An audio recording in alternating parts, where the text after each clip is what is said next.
नमस्कार, आईमा मीडिया में आपका स्वागत है। देश में समय समय पर होने वाले चुनावों के नतीजे आने के बाद इलेक्ट्रॉनिक वोटिंग मशीन यानी ईवीएम विभिन्न राजनीतिक पार्टियों की आलोचना का शिकार बनती रही है। हाल ही में संपन्न महाराष्ट्र एवं झारखंड विधानसभा के चुनाव होने के बाद बेचारी ईवीएम एक बार फिर से आलोचना के चक्रव्यूह में फंसकर मीडिया की सुर्खियां बटोर रही है।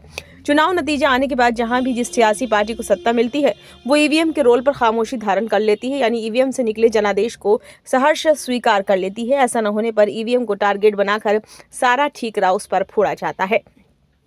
अब अगर महाराष्ट्र और झारखंड विधानसभा के चुनाव परिणाम की बात करें तो महाराष्ट्र में भाजपा नीत महायुति गठबंधन को प्रचंड बहुमत मिला है, जबकि कांग्रेस व शिवसेना समेत अन्य दलों पर आधारित महाविकास अघाड़ी का प्रदर्शन बेहद निराशाजनक रहा है। ऐसे में बेचारी ईवीएम सियासी पार्टियों के कोपभाजन का शिकार बन गई है। उधर झारखंड में विपक्षी दलों पर आधारित इंडिया गठबंधन को बहुमत मिला है, तो इस जीत पर सब चुप्पी साध गए हैं। जब इस सूबे में सत्ता की उम्मीद जताने वाली भाजपा ने पराजय मिलने पर भी जनादेश को सहर्ष स्वीकार किया है।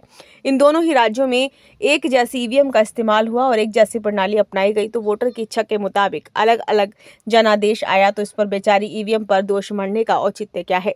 राजनीतिक दलों द्वारा अपनी लाचार कारगुजारी के बाद चुनावों में वोटर द्वारा ठुकराए जाने के बाद अपनी हार का दोष ईवीएम या चुनाव आयोग पर मढ़ना कैसे तर्कसंगत माना जा सकता है? सियासी पार्टियों द्वारा उठाई गई आपत्तियों और शंकाओं का निराकरण चुनाव आयोग सार्वजनिक रूप से कई बार कर चुका है।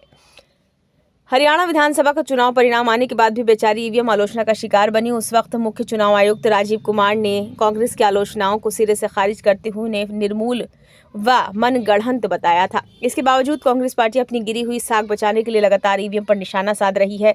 ये कितनी ताज्जुब की बात है कि हिमाचल प्रदेश में इसी ईवीएम से निकले जनादेश के बल पर वहां सुखविंदर सिंह सुक्खू के नेतृत्व में कांग्रेस सरकार सत्ता सुख भोग रही है और वहां भी इस बेचारी ईवीएम पर उंगली उठाई जा रही है। पता नहीं कांग्रेस नेता ये क्यों नहीं सोचते हैं कि ऐसे हास्यास्पद बयान आम वोटरों के भी गले नहीं उतरने वाले।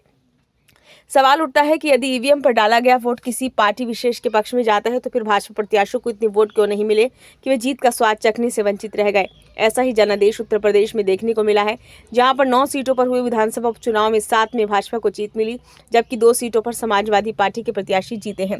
केरल की वायनाड लोकसभा सीट पर कांग्रेस प्रत्याशी के रूप में प्रियंका गांधी वाड्रा ने 4 लाख से अधिक मतों से धमाकेदार जीत दर्ज करके लोकसभा में प्रवेश किया है। यानी कहा जा सकता है कि सियासी पार्टियां ईवीएम को लेकर अपनी सुविधा के मुताबिक रवैया अख्तियार करती हैं और चिट भी मेरी पट भी मेरी की नीति पर चलते हुए अपनी हार के कारणों की विवेचना किए बगैर अपनी हो रही हास्यास्पद स्थिति से बचने का प्रयास करती हैं।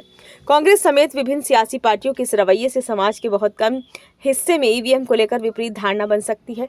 हालांकि देश के जागरूक हो चले वोटरों की बहुसंख्या सियासी पार्टियों की ऐसी बातों पर भरोसा करने को कतई तैयार नहीं है।